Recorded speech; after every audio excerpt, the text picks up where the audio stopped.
រយៈពេល2ថ្ងៃមួយយប់មានទាំងការបោះតង់ហែទឹកស្ទុះត្រីនិងសកម្មភាពផ្សេងៗទៀត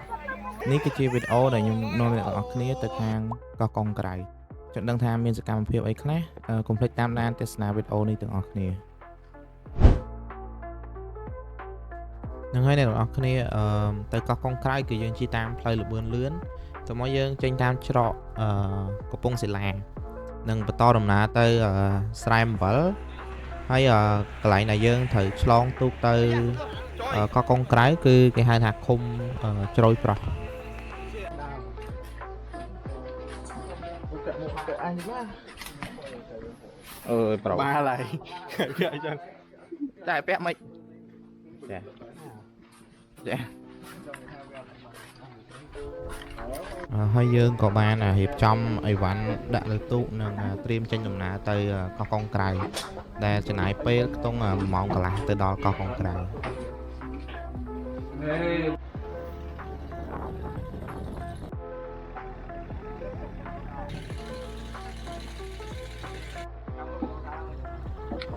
បន្ទាប់ពីចំណាយពេលអស់1ម៉ោងកន្លះយើងក៏មកដល់កន្លែងឆ្នេរទី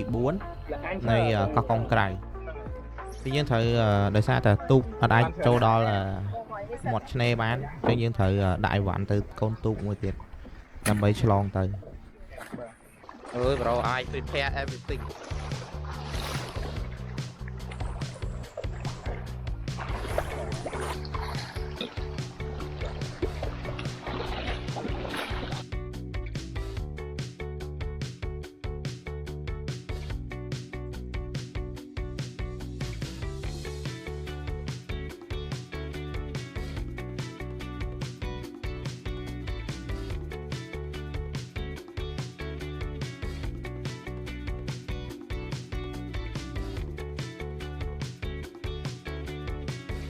គេវិញ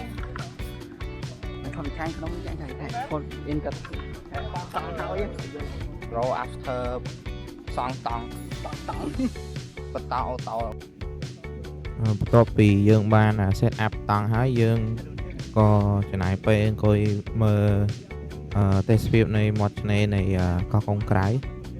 ហើយនៅទីនេះគឺអត់មានសេវាទូរស័ព្ទឬក៏អ៊ីនធឺណិតអីទេអញ្ចឹងsocial media យើងធីបចោលម្លែកហើយឲ្យយើងទុកពេលរស់នៅជាមួយធម្មជាតិរយៈពេល2ថ្ងៃមួយយប់បន្ទាប់ពីយើងអង្គុយលេងបានមួយស្ទុះយើងក៏ចាប់ផ្ដើមចេញបេសកកម្មគឺទៅហែទឹកនិងមើលផ្កាថ្មក៏ដូចជាស្ទូចត្រីផងដែរនៅកោះកុងក្រៅម៉ោង 7:03 ឯងចុះនៅពេញម៉ោងប៉ុន្មានហើយ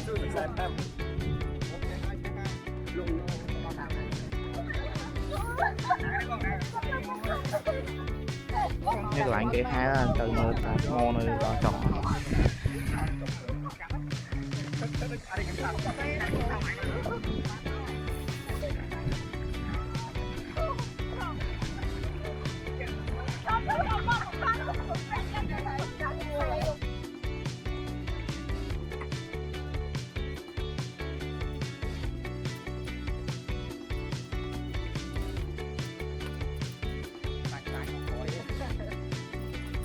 cho nó to là đi với nó không cái anh đẹp này lấy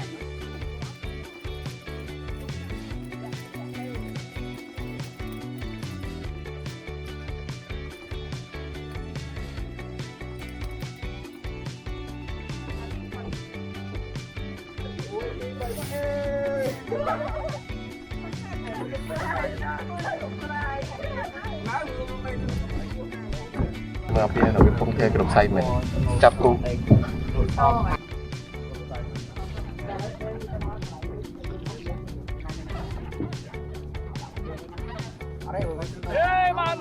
bán này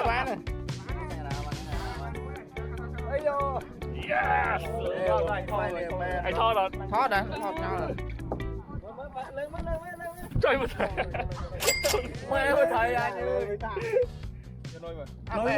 chưa thoát ban chưa ra đi anh alpha rồi ô ban một tiền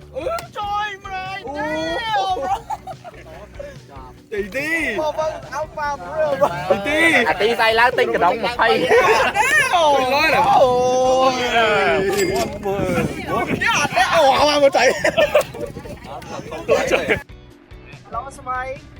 lấy em cũng chỉ tôi xin mắc ạ sao mày nè với nhung thay đá sao mày thấy bạn anh em sao mày ហ្នឹងហើយបងប្អូនបន្ទាប់ពីទូចត្រីហើយយើងក៏មានការញ៉ាំអីតិចតួចនៅលើទូកហើយក៏យើងត្រឡប់មកកោះវិញដើម្បីរៀបចំអាហារពេលល្ងាចនិងមើលថ្ងៃលិច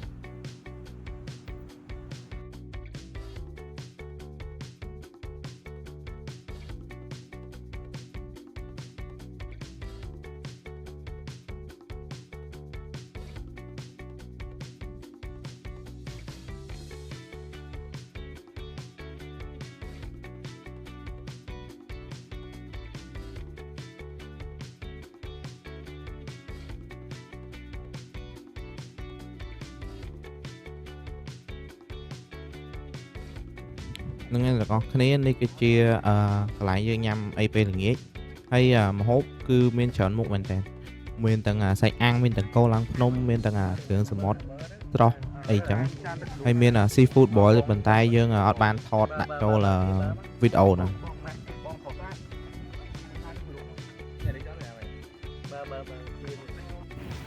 ហើយនេះគឺជាសកម្មភាពដែលយើងទៅចាក់មឹក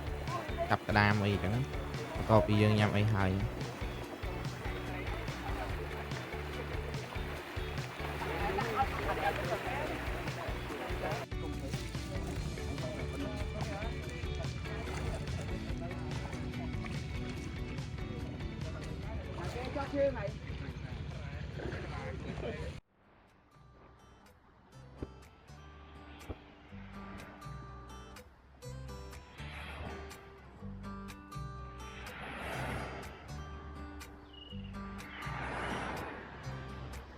រនសួស្តីអ្នកនរគ្នានេះគឺជា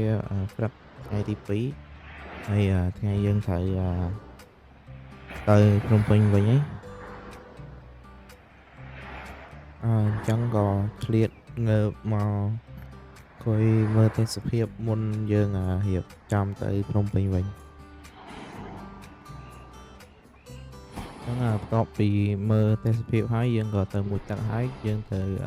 ញ៉ាំអីពេលផឹក ដែលបងគាត់រៀបចំមកមានជាប្រភេទគុយទាវមីស៊ុបអី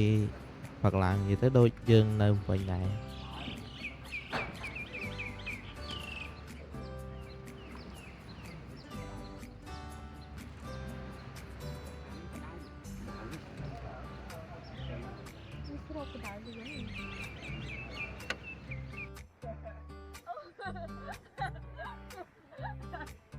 បន្ទាប់ពីយើងញ៉ាំ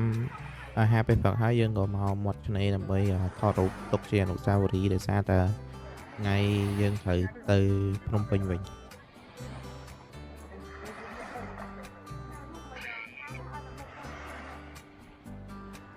អញ្ចឹងបន្ទាប់ពីយើងថតរូបអីអស់ហើយយើងចាប់ផ្ដើមរៀបចំអីវ៉ាន់យើងដូចជាតង់អីវ៉ាន់ដែលយើងយកមកពីភ្នំពេញហ្នឹងយើងយកទៅដាក់នឹងទូកហើយយើងចេញដំណើរទៅទីតាំងមួយកន្លែងទៀត យើងបន្ទាប់ពីយើងចេញដំណើរពីកោះកុងក្រៅមកយើងក៏មកចូលភូមិអាឡាតាំងដើម្បីហូបបាយពេលថ្ងៃនិងយើងដើរមើលភូមិនៅលើទឹក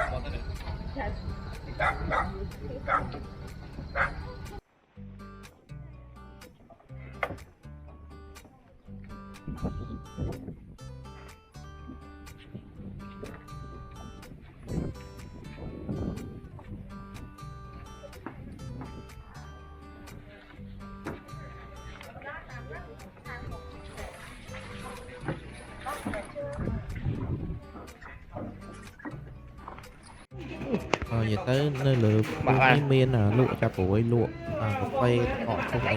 ទៅទូទៅដូចនៅតែត្រង់nàyអញ្ចឹងគាត់ថាអាចនឹងសេវា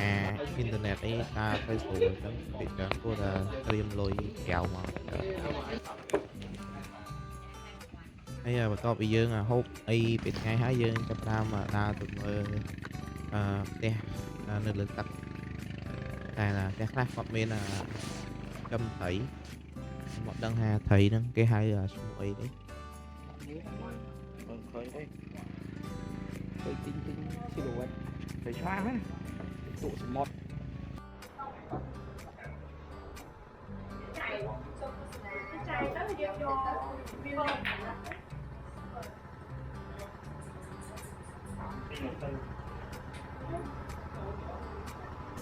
Red Bull Nghe thoại mà chưa ra. và anh ấy can ôi